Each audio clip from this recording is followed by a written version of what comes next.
ಗುಂಡಿ ಅಂತಾರಲ್ಲ.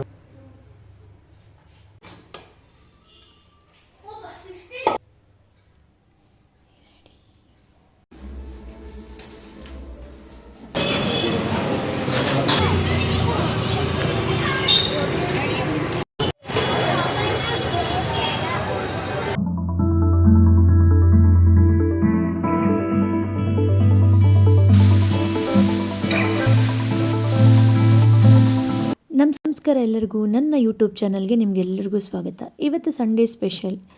So as usual ನನಗೆ ಬೇರೆ ಕೆಲಸ ಇದ್ದಿದ್ದರಿಂದ ನಮ್ಮ ಮಾವನೇ ದೇವ್ರ ಮನೆ ಕೆಲಸ ಎಲ್ಲ ಮಾಡ್ತಿದ್ದಾರೆ. ಸೊ ನಾನು 1 ವೀಕಿಗೆ ಏನೇನು ಬೇಕೋ ಅದನ್ನೆಲ್ಲ ಪ್ರಿಪರೇಷನ್ಸ್ ಮಾಡ್ಕೋಬೇಕಾಗತ್ತೆ.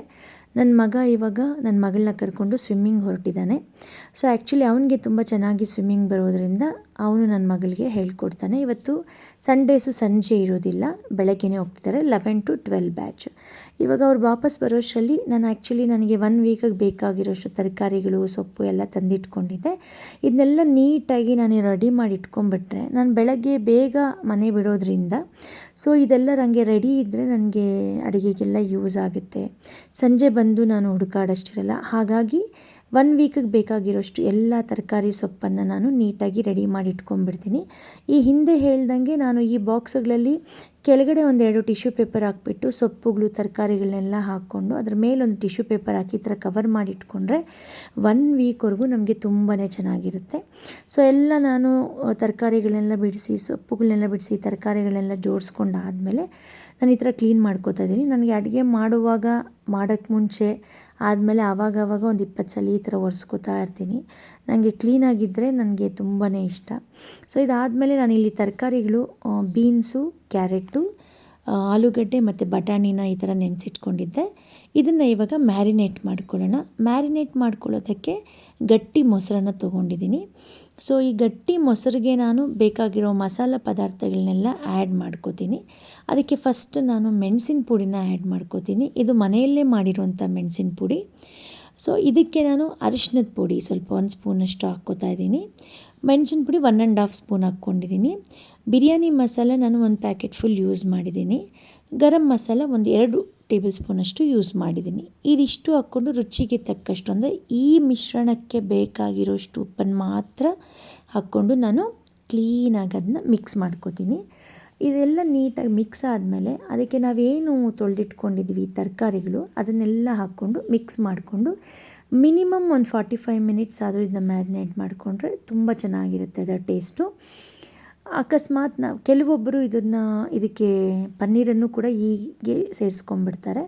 ಬಟ್ ನನಗೆ ಈಗಲೇ ಸೇರಿಸ್ಕೊಂಡ್ರೆ ನಾವು ಅದನ್ನ ಎಣ್ಣೆಯಲ್ಲಿ ಫ್ರೈ ಮಾಡುವಾಗ ಒಂದು ತಳ ಹಿಡ್ಕೊಳ್ಳುತ್ತೆ ಅನ್ನೋ ಕಾರಣಕ್ಕಾಗಿ ನಾನು ಪನ್ನೀರನ್ನು ಕೊನೆಯದಾಗಿ ಆ್ಯಡ್ ಮಾಡ್ತೀನಿ. ಅದನ್ನು ಬಿಟ್ಟು ಮಿಕ್ಕಿದ ತರಕಾರಿಗಳನ್ನೆಲ್ಲ ನಾನಿಲ್ಲಿ ಸೇರಿಸ್ಕೊತಾ ಇದ್ದೀನಿ. ಸೊ ಹಾಗಾಗಿ ಇವಾಗ ಇದನ್ನೊಂದು 45 ಮಿನಿಟ್ಸ್ ನಾನು ಹಾಗೆ ಬಿಟ್ಬಿಡ್ತೀನಿ. ಸೊ ಅದು ಚೆನ್ನಾಗಿ ಸೆಟ್ ಆಗಿರುತ್ತೆ. ಸೊ ನಾವಿದನ್ನ ಫ್ರಿಜ್ಜಲ್ಲಾದರೂ ಇಡ್ಬೋದು, ಆಚೆ ಆದರೂ ಇಡ್ಬೋದು. ನಾನು ಆಚೆನೇ ಇಟ್ಕೋತಾ ಇದ್ದೀನಿ, ಯಾಕೆಂದರೆ ಇಮಿಡಿಯೇಟಾಗಿ ಮತ್ತೆ ನಾನು ಮಾಡೋದ್ರಿಂದ ಆಚೆನೇ ಇಟ್ಕೋತಾ ಇದ್ದೀನಿ. ಇದಕ್ಕೆ ಶುಂಠಿ ಬೆಳ್ಳುಳ್ಳಿ ಪೇಸ್ಟ್ ಕೂಡ ಆ್ಯಡ್ ಮಾಡ್ಬೋದಾಗಿತ್ತು, ಆದರೆ ನಾನು ಮ್ಯಾರಿನೇಟ್ ಮಾಡೋಕ್ಕೆ ಯೂಸ್ ಮಾಡೋದಿಲ್ಲ, ಒಗ್ಗರಣೆಗೆ ಯೂಸ್ ಮಾಡ್ತೀನಿ. ಹಾಗಾಗಿ ಶುಂಠಿ, ಬೆಳ್ಳುಳ್ಳಿ, ಹಸಿಮೆಣಸಿನ್ಕಾಯಿ 4 ಚೆನ್ನಾಗಿ ಜಜ್ಜಿಕೊಂಡು ಮಿಕ್ಸಿಗೆ ಹಾಕ್ಕೊಳ್ಳೋದಿಲ್ಲ ನಾನು. ಅದು ಮಿಕ್ಸಿಗೆ ಹಾಕ್ಕೊಂಡಾಗ ನುಣ್ಣಗೆ ಪೇಸ್ಟ್ ಆಗಿಬಿಡುತ್ತೆ. ಸೊ ಈ ಥರ ಜಜ್ಜಿಕೊಂಡ್ರೆ ನಮಗೆ ಅದರದ್ದು ಅರೋಮಾ ಆಗಿರ್ಬೋದು, ಟೇಸ್ಟ್ ಆಗಿರ್ಬೋದು ತುಂಬಾ ಚೆನ್ನಾಗಿರುತ್ತೆ. ಮತ್ತು ನಮಗೆ ಬಾಯಿಗೆ ಅಲ್ಲಲ್ಲಿ ಸಿಕ್ತಿದ್ರೆ ಅದು ಒಂಥರ ಚೆನ್ನಾಗಿ ಅನಿಸುತ್ತೆ. ಸೊ ಹಾಗಾಗಿ ನಾನಿಲ್ಲಿ ಇದನ್ನ ತರಿಯಾಗಿ 1-2 ಸಲ ಕ್ಲೀನಾಗಿ ಜಜ್ಜಿಕೊಂಡು ನಾನು ಅದನ್ನ ತೆಗೆದಿಟ್ಕೋತಾ ಇದ್ದೀನಿ. ಇದನ್ನು ನಾನು ಒಗ್ಗರಣೆಗೆ ಉಪಯೋಗಿಸ್ಕೋತೀನಿ. ನೋಡಿ, ಈ ಥರ ನಮಗಾದರೆ ಸಾಕು. ಇದಾದಮೇಲೆ ನಾನಿಲ್ಲಿ ಬೇಕಾಗಿರೋ ವಸ್ತುಗಳು, ಮಸಾಲೆ ಪದಾರ್ಥಗಳು ತೊಗೊಂಡಿದ್ದೀನಿ. ಶುಂಠಿ ಬೆಳ್ಳುಳ್ಳಿ ಪೇಸ್ಟು, ಪುದೀನ ಸೊಪ್ಪು, ಆನಿಯನ್ನು, ಟೊಮೆಟೊ, ಪನ್ನೀರು, ಅಕ್ಕಿನ ನೆನೆಸಿಟ್ಕೊಂಡಿದ್ದೀನಿ. ಇದು ಮ್ಯಾರಿನೇಟ್ ಮಾಡಿರೋಂಥ ತರಕಾರಿಗಳು. ಸೊ ಇವಾಗ ನಾನು ಕುಕ್ಕರನ್ನು ಇಟ್ಟು ಇದು ಸ್ವಲ್ಪ ಬಿಸಿ ಆಗಲಿ. ಬಿಸಿ ಆದಮೇಲೆ ಇದಕ್ಕೆ ಬೇಕಾಗಿರೋಷ್ಟು ನಾನು ಎಣ್ಣೆನ ತೊಗೋತೀನಿ. ಇದು ಬರೀ ಎಣ್ಣೆ ಹಾಕೋ ಬದಲು ನಾವು 1-2 ಸ್ಪೂನ್ ತುಪ್ಪನೂ ಆ್ಯಡ್ ಮಾಡಿಕೊಂಡ್ರೆ ಅದರ ಘಮ ತುಂಬಾ ಚೆನ್ನಾಗಿರುತ್ತೆ. ಸೊ ಇದರಲ್ಲಿ ತರಕಾರಿಗಳು, ಬೆಳ್ಳುಳ್ಳಿ ಎಲ್ಲ ಫ್ರೈ ಆಗೋವಾಗ ಅದರ ಅರೋಮಾ ಮನೆ ತುಂಬ ಹರಡುತ್ತೆ ಮತ್ತು ಚೆನ್ನಾಗೂ ಇರುತ್ತೆ. ಸೊ ಎಣ್ಣೆ ಬಿಸಿ ಆದಮೇಲೆ ಸ್ವಲ್ಪ ಸಾಸಿವೆ ಹಾಕ್ಕೊಂಡು ನಾವೇನು ಮಸಾಲೆ ಪದಾರ್ಥಗಳು ತೊಗೊಂಡಿದ್ದೀವಿ ಅದನ್ನೆಲ್ಲ ಹಾಕ್ಕೊಂಡು 1-2 ಸೆಕೆಂಡ್ ಈ ಥರ ಫ್ರೈ ಮಾಡಿಕೊಂಡ್ರೆ ಸಾಕು. ಇದಾದಮೇಲೆ ನಾವು ಈರುಳ್ಳಿ ಶುಂಠಿ ಬೆಳ್ಳುಳ್ಳಿನ ನಾನು ಏನು ಜಜ್ಜಿಟ್ಕೊಂಡಿದ್ದೆ ಅದರ ಮಿಶ್ರಣನೂ ಹಾಕಿ ನಾನು ಸ್ವಲ್ಪ ಫ್ರೈ ಮಾಡ್ಕೋತೀನಿ. ಇದನ್ನ ಹಾಕಿದ ತಕ್ಷಣ ಸ್ವಲ್ಪ ತಳ ಹಿಡಿಯೋ ಥರ ಆಗುತ್ತೆ, ಯಾಕೆಂದರೆ ಬೆಳ್ಳುಳ್ಳಿ ಇರೋದ್ರಿಂದ. ಸೊ ನಾವಿವಾಗ ಈ ಥರ ನೀಟಾಗಿ ಅದನ್ನ ಮಿಕ್ಸ್ ಮಾಡ್ಕೋಬೇಕು. ಸೊ ಇದಾದಮೇಲೆ ಈರುಳ್ಳಿ ಕಟ್ ಮಾಡಿ ಇಟ್ಕೊಂಡಿದ್ನಲ್ಲ, 2 ದೊಡ್ಡ ಈರುಳ್ಳಿನ ನಾನು ಕಟ್ ಮಾಡಿ ಇಟ್ಕೊಂಡಿದ್ದೆ, ಅದನ್ನು ಸೇರಿಸ್ಕೊತಾ ಇದ್ದೀನಿ. ಈರುಳ್ಳಿ ಫ್ರೈ ಮಾಡೋವಾಗ ಯಾವಾಗಲೂ ಕಡಿಮೆ ಉರಿ ಇದ್ರೇ ಚೆನ್ನಾಗಿರುತ್ತೆ. ಸ್ವಲ್ಪ ಅದು ಕಲರ್ ಚೇಂಜ್ ಆಗೋವರೆಗೂ ಫ್ರೈ ಆಗಲಿ. ಅದು ಬೇಗ ಕಲರ್ ಚೇಂಜ್ ಆಗೋದಕ್ಕೆ ನಾವು ಸ್ವಲ್ಪ ಉಪ್ಪನ್ನು ಹಾಕಿದ್ರೆ ಒಗ್ಗರಣೆಗೂ ಉಪ್ಪು ಸರಿ ಹೊಂದೋ ಥರ ಆಗುತ್ತೆ, ಮತ್ತು ಈರುಳ್ಳಿನೂ ನೀಟಾಗಿ ಫ್ರೈ ಆಗುತ್ತೆ. ಸೊ ಈರುಳ್ಳಿ ಸ್ವಲ್ಪ ನಮಗೆ ಬಣ್ಣ ಚೇಂಜ್ ಆಗ್ತಿದೆ ಅನ್ನೋವಾಗಲೇ ಅದಕ್ಕೆ ನಾವು ಟೊಮೆಟೊನ ಕೂಡ ಆ್ಯಡ್ ಮಾಡ್ಕೊಳ್ಳೋಣ. ಇಲ್ಲಿ ನಾನು 1 ದೊಡ್ಡ ಟೊಮೆಟೊನ ತೊಗೊಂಡಿದ್ದೀನಿ. ಸೊ ಇಲ್ಲಿ ನಾವು ಕ್ಯಾಪ್ಸಿಕಮ್ಮನ್ನು ಕೂಡ ನಾವು ಆ್ಯಡ್ ಮಾಡ್ಕೋಬೋದು. ನಾನಿವತ್ತು ಕ್ಯಾಪ್ಸಿಕಮ್ ಯೂಸ್ ಮಾಡಿಲ್ಲ, ಬೇಕಾಗಿರೋರು ಆ್ಯಡ್ ಮಾಡ್ಕೊಳ್ಳಿ, ಚೆನ್ನಾಗಿರುತ್ತೆ. ಮತ್ತು ನಾನೇನು ಪುದೀನ ಸೊಪ್ಪನ್ನು ನಾನು ಕಟ್ ಮಾಡಿ ಇಟ್ಕೊಂಡಿದ್ದೆ ಅದನ್ನು ಕೂಡ ಸೇರಿಸ್ಕೊತಾ ಇದ್ದೀನಿ. ಇದನ್ನ ಕೊನೆಯಲ್ಲಿ ಹಾಕಿದ್ರೆ ಅದೊಂಥರ ಹಸಿ ವಾಸನೆ ಹಾಗೇ ಇರುತ್ತೆ, ಅದಕ್ಕೆ ನಾನು ಇದನ್ನ ಎಣ್ಣೆಯಲ್ಲಿ ಫ್ರೈ ಮಾಡ್ಕೋತೀನಿ. ಯಾಕಂದರೆ ನನ್ನ ಮಕ್ಕಳು ಅದು ಆ ಸ್ಮೆಲ್ಲಿಗೆ ತಿನ್ನಲ್ಲ, ಒಂದೊಂದ್ಸರಿ ಬಿಸಾಕ್ಬಿಡ್ತಾರೆ. ಸೊ ಈ ಥರ ಫ್ರೈ ಮಾಡಿದಾಗ ಅವ್ರಿಗದು ಗೊತ್ತಾಗಲ್ಲ, ಸೊಪ್ಪು ಫ್ಲೇವರ್ ಅಷ್ಟು ಗೊತ್ತಾಗಲ್ಲ, ಹಸಿ ವಾಸನೆ, ಅದಕ್ಕಾಗಿ ನಾನು ಫ್ರೈ ಮಾಡ್ಕೋತೀನಿ. ಈಗ ಮ್ಯಾರಿನೇಟ್ ಮಾಡಿರೋವಂಥ ಎಲ್ಲ ತರಕಾರಿಗಳನ್ನು ನಾನು ಇದಕ್ಕೆ ಸೇರಿಸ್ಕೋತೀನಿ. ಸೇರಿಸ್ಕೊಂಡಾದಮೇಲೆ ಅದನ್ನು ಕೂಡ ಫ್ರೈ ಮಾಡ್ಕೋಬೇಕು. ಅಂದರೆ ನಿಮಗೆ ಅದು ಫ್ರೈ ಆದಮೇಲೆ 1-2 ನಿಮಿಷ ಅದರಲ್ಲೇ ಬಿಟ್ಟರೆ ಸುತ್ತಲೂ ಸ್ವಲ್ಪ ಎಣ್ಣೆ ಬಿಟ್ಕೊಳ್ಳುತ್ತೆ. ಅಲ್ಲಿವರೆಗೂ ಅದನ್ನ ಫ್ರೈ ಮಾಡಿದ್ರೆ ನೀಟಾಗಿ ಅದು ಮಿಕ್ಸ್ ಆಗಿರುತ್ತೆ. ಅಂದರೆ ಬೆಳ್ಳುಳ್ಳಿ ಪೇಸ್ಟು, ಶುಂಠಿ ಬೆಳ್ಳುಳ್ಳಿ ಪೇಸ್ಟ್ ಏನು ಹಾಕಿದ್ದೀವಿ ಅದು ಬೇರೆ ಎಲ್ಲದ್ರ ಜೊತೆ ಈವನ್ನಾಗಿ ಸ್ಪ್ರೆಡ್ ಆಗುತ್ತೆ ಮತ್ತು ಮಿಕ್ಸ್ ಆಗಿರುತ್ತೆ. ಇವಾಗ ನಾನು ಅಕ್ಕಿನ ಏನು ತೊಳೆದಿಟ್ಕೊಂಡು ನೆನೆಸಿಟ್ಕೊಂಡಿದ್ದೆ, ಆ್ಯಕ್ಚುಲಿ ನಾನೊಂದು 30 ಮಿನಿಟ್ಸು. ಅದನ್ನು ನಾನು ಕೊನೆಯದು ನೀರು ಹಾಕಿದ್ಮೇಲೆ ಹಾಕೋದ್ರ ಬದಲು ಈಗಲೇ ಹಾಕಿ ಅದನ್ನ ಈ ಥರ ನಾವು ಸ್ವಲ್ಪ ಮಿಕ್ಸ್ ಮಾಡಿಕೊಂಡ್ರೆ ಉದ್ರುದ್ರಾಗಿ ಆಗುತ್ತೆ. ಮೊದಲೇ ನೆನೆಸಿಟ್ಕೊಂಡಿದ್ದೀವಿ ಮತ್ತು ಒಗ್ಗರಣೆಯಲ್ಲಿ ಈ ಥರ ಮಾಡೋದ್ರಿಂದ ಉದ್ರುದ್ರಾಗುತ್ತೆ. ಈಗ ಅದಕ್ಕೆ ಬೇಕಾಗಿರೋಷ್ಟು ನೀರನ್ನು ತೊಗೊಂಡಿದ್ದೀನಿ. ಈ ನೀರಿಗೆ ನಾವೀಗ ಉಪ್ಪು, ಈ ಹಂತದಲ್ಲಿ ನಮಗೆ ಖಾರ ಏನಾದರೂ ಕಡಿಮೆ ಅಂತ ಅನಿಸಿದ್ರೆ ಖಾರ ಕೂಡ ಆ್ಯಡ್ ಮಾಡ್ಕೋಬಹುದು. ಇವಾಗ ಕುದೀತಿದೆ, ಇದು ಟೇಸ್ಟ್ ಎಲ್ಲ ಪರ್ಫೆಕ್ಟ್ ಆಗಿದೆ. ಸೊ ಇವಾಗ ಇದಕ್ಕೆ ನಾನು ಪನ್ನೀರನ್ನು ಸೇರಿಸ್ಕೊಂಡ್ಬಿಡ್ತೀನಿ. ನಾನು ಪನ್ನೀರನ್ನು ಯಾವತ್ತೂ ಫ್ರೈ ಮಾಡೋದಿಲ್ಲ, ಡೈರೆಕ್ಟಾಗಿ ಹಾಗೆ ಸೇರಿಸ್ಕೋತೀನಿ. ಸೊ ಇದನ್ನ ಸೇರಿಸ್ಕೊಂಡಾದಮೇಲೆ ಒಂದು ನೀಟಾಗಿ ಮಿಕ್ಸ್ ಕೊಟ್ಟಿದ್ದಕ್ಕೆ ಕೊನೆಯದಾಗಿ ಕೊತ್ತಂಬರಿ ಸೊಪ್ಪನ್ನು ನಾವು ಈ ಥರ ಅದರ ಮೇಲ್ಗಡೆ ಉದುರಿಸ್ಬಿಟ್ಟು ಕುಕ್ಕರನ್ನು ಕ್ಲೋಸ್ ಮಾಡಿ ಹೈ ಫ್ಲೇಮಲ್ಲಿ 1 ವಿಷಲ್ ಬರಲಿ ಮತ್ತು ಸಿಮ್ಮಲ್ಲಿ 1 ವಿಷಲ್ ಬರಲಿ, ಆವಾಗ ನಮ್ಮ ಬಿರಿಯಾನಿ ನೀಟಾಗಿ ರೆಡಿಯಾಗಿರುತ್ತೆ.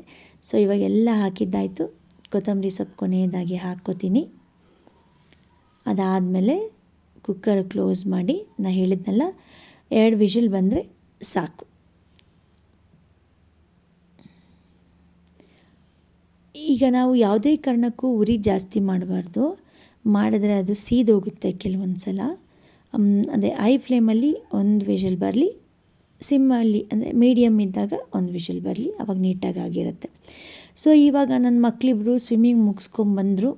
ಆ್ಯಕ್ಚುಲಿ ನನ್ನ ಮಗ ತುಂಬ ಚೆನ್ನಾಗಿ ಹೇಳ್ಕೊಡ್ತಿದ್ದಾನೆ ನನ್ನ ಮಗಳಿಗೆ. ಅವರಿಬ್ಬರು ಸ್ವಿಮ್ಮಿಂಗ್ ಮುಗಿಸ್ಕೊಂಬಂದರು. ಆ್ಯಕ್ಚುಲಿ ಅವ್ರದ್ದೇ ಡಿಮ್ಯಾಂಡ್ ಇವತ್ತು ಬಿರಿಯಾನಿ ಬೇಕು ಅಂತ. ಸೊ ಹಾಗಾಗಿ ಅವ್ರು ಬರೋದೇ ಕಾಯ್ತಿದ್ದೆ ನಾನು. ಅವ್ರು ಬಂದಿದ್ದ ತಕ್ಷಣವೇ ಫಸ್ಟ್ ಕೇಳೋದೆ, ಅಮ್ಮ ಊಟ ರೆಡಿ ಇದೆಯಾ ಅಂತ. ಸೊ ಹಾಗಾಗಿ ನಮ್ಮ ಮನೇಲಿ ಬಿರಿಯಾನಿ ರೆಡಿ ಆಗಿದೆ.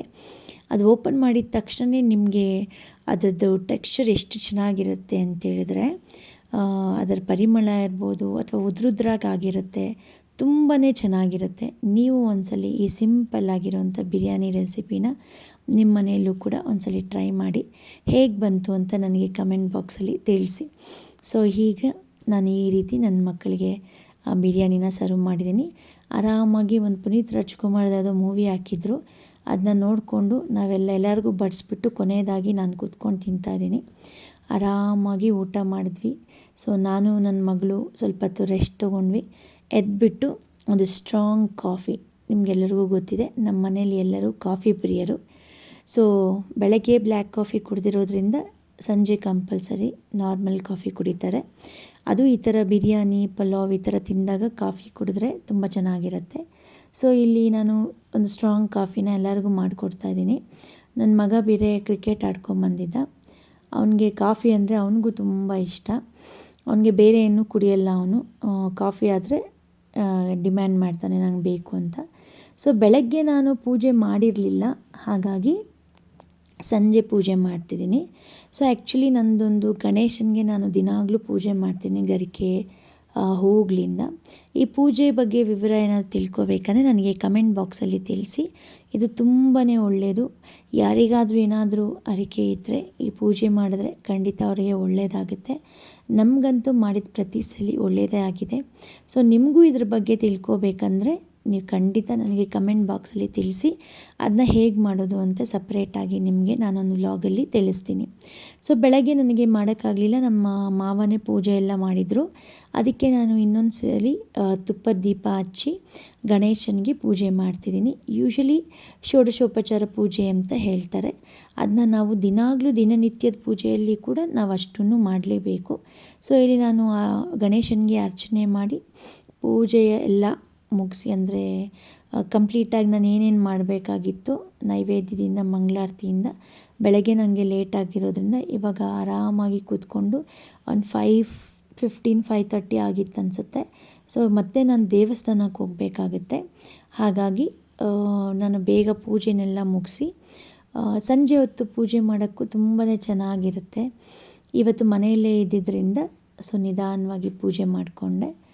ಪೂಜೆ ಮಾಡಿಕೊಂಡು ನೆಕ್ಸ್ಟ್ ನಾನು ದೇವಸ್ಥಾನಕ್ಕೆ ಹೋಗಿ, ದೇವಸ್ಥಾನದಲ್ಲೂ ಇವತ್ತು ದೇವಸ್ಥಾನಕ್ಕೆ ಹೋಗೋಕ್ಕೆ ಸ್ವಲ್ಪ ಲೇಟ್ ಆಯಿತು. ಸೊ ನನ್ನ ಹಸ್ಬೆಂಡಿಗೆ ವರ್ಕ್ ಇದ್ದಿದ್ದರಿಂದ ಅವ್ರು ಬಂದಿದ್ದು ಸ್ವಲ್ಪ ಲೇಟ್ ಆಯಿತು. ಸೊ ಅವ್ರು ಬರೋಷ್ಟರಲ್ಲಿ ನಾನು ಪೂಜೆ ಎಲ್ಲ ಮಾಡಿ ರೆಡಿ ಇದ್ದೆ. ಅದಾದಮೇಲೆ ನಾವು ದೇವಸ್ಥಾನಕ್ಕೆ ಹೋದ್ವಿ. ದೇವಸ್ಥಾನದಿಂದ ಬರ್ತಾ ಇನ್ನೊಂದು ಸಲ ಕಾಫಿ ಕುಡಿಬೇಕನ್ನಿಸ್ತು. ಸೊ ನಾನು ನನ್ನ ಹಸ್ಬೆಂಡು ಒಂದು ಒಳ್ಳೆ ಸ್ಟ್ರಾಂಗ್ ಕಾಫಿ ಕುಡ್ಕೊಂಡು, ಸೊ ಅದು ಒಂಥರ ಚೆನ್ನಾಗಿರುತ್ತೆ. ಯೂಶ್ವಲಿ ನಾನು ಆಫೀಸ್ಗೆ ಹೋಗುವಾಗ ಸಂಜೆ ಬರುವಾಗ ನಾವು ಕಾಫಿ ಅಥವಾ ಜ್ಯೂಸ್ ಏನಾದರೂ ಒಂದು ಕುಡಿತೀವಿ. ಆದರೆ ಇವತ್ತು ಆಫೀಸ್ ಇರಲಿಲ್ಲ, ಸಂಡೇ ಅಲ್ವಾ, ಅದಕ್ಕಾಗಿ ಇವಾಗ ಅದನ್ನು ಮಿಸ್ ಮಾಡ್ಕೋಬಾರ್ದು ಅಂತ ಇವಾಗ ಕಾಫಿ ಕುಡಿದ್ವಿ. ಈ ಮಧ್ಯೆ ಇವತ್ತು ನನ್ನ ಮಗಳ ಫ್ಯಾಷನ್ ಶೋ, ಹೊಸ ಸೀರೆ ಅವ್ರ ಅಜ್ಜಿದು ತೆಗೆದಿಟ್ಟಿದ್ರು. ಪಾಪ ಸಿಕ್ಬಿಡ್ತು ನನ್ನ ಮಗಳಿಗೆ. ಸೊ ಉಟ್ಕೊಂಡ್ಬಿಟ್ಟು ನನಗೆ ಹೇಳ್ತಾ ಇದ್ದಾಳೆ, ಚೆನ್ನಾಗಿದೆಯಾ, ಹೀಗೆ ನಾವು ಉಟ್ಕೊಳ್ಳೋದು, ಇನ್ಮೇಲೆ ನನಗೆ ಫ್ರಾಕ್ ಬೇಡ, ನಾನು ಸೀರೆನೇ ಉಟ್ಕೋತೀನಿ ಅಂತ ಹೇಳ್ತಾ ಇದ್ದಾಳೆ. ಆದರೆ ಮಲ್ಕೊಳ್ಳೋಕೆ ಮಾತ್ರ ನನ್ನನ್ನು ಕರಿಬೇಡ, ನಾನು ಇನ್ನು ಸ್ವಲ್ಪ ಆಟ ಆಡ್ಕೋಬೇಕು ಅಂತ ಹೇಳ್ತಾ ಇದ್ದಾಳೆ. ಸೊ ಆಯಿತು, ಸ್ವಲ್ಪ ಆಟ ಆಡ್ಕೊ ಅಂತ ಹೇಳಿಬಿಟ್ಟು ನಾನು ಯೂಶ್ವಲಿ ಮಲ್ಗೋಕ್ಕೆ ಮುಂಚೆ ಒಂದು ಕಷಾಯ ಕುಡಿತೀನಿ. ಸೊ ಇದು ಡೈಜೆಷನ್ಗೆ ತುಂಬಾ ಒಳ್ಳೆಯದು. ಈ ಕಷಾಯದ ಬಗ್ಗೆ ಕೂಡ ನಿಮ್ಗೆ ಯಾರಿಗಾದ್ರೂ ಡೀಟೇಲ್ಸ್ ಬೇಕಂದರೆ ನನಗೆ ಕಮೆಂಟ್ ಬಾಕ್ಸಲ್ಲಿ ತಿಳಿಸಿ. ನಾನು ಅದಕ್ಕೆ ಒಂದು ಚಿಕ್ಕ ವ್ಲಾಗನ್ನು ಮಾಡ್ತೀನಿ ಅಥವಾ ಬೇರೆ ವೀಡಿಯೋಗಳಲ್ಲಿ ಅದರ ಬಗ್ಗೆ ತಿಳಿಸ್ತೀನಿ. ಈ ಬಿಸಿ ನೀರು ಕಷಾಯನ ಒಂದು ಸ್ಪೂನಷ್ಟು ಬಾಯಿಗೆ ಹಾಕ್ಕೊಂಬಿಟ್ಟು ಬಿಸಿ ನೀರು ಕುಡಿದ್ರೆ ಆಯಿತು, ಒಂದು 2 ಲೋಟದಷ್ಟು. ಸೊ ನನ್ನ ಮಗಳು ಬರಲಿಲ್ಲ, ಸೊ ನಾನು ಮಲ್ಗೋಣ ಅಂತ ಹೋಗ್ತಾಯಿದ್ದೀನಿ. ಅದನ್ನು ಎಡಿಟಿಂಗ್ ಕೆಲಸ ಮುಗಿಸಿ ನಾಳೆ ಈ ವ್ಲಾಗನ್ನು ನಾನು ಅಪ್ಲೋಡ್ ಮಾಡ್ತೀನಿ. ಸೊ ನನ್ನ ಈ ಸಂಡೇ ವ್ಲಾಗ್ ನಿಮಗೆಲ್ಲರಿಗೂ ಇಷ್ಟ ಆಗಿದ್ದರೆ ನನ್ನ ಚಾನಲ್ಗೆ ಸಬ್ಸ್ಕ್ರೈಬ್ ಮಾಡಿ, ನನ್ನ ವೀಡಿಯೋಸನ್ನು ಶೇರ್ ಮಾಡಿ, ಲೈಕ್ ಮಾಡಿ, ದಯವಿಟ್ಟು ಕಮೆಂಟ್ ಮಾಡಿ. Thank you so much. Take care. Bye bye.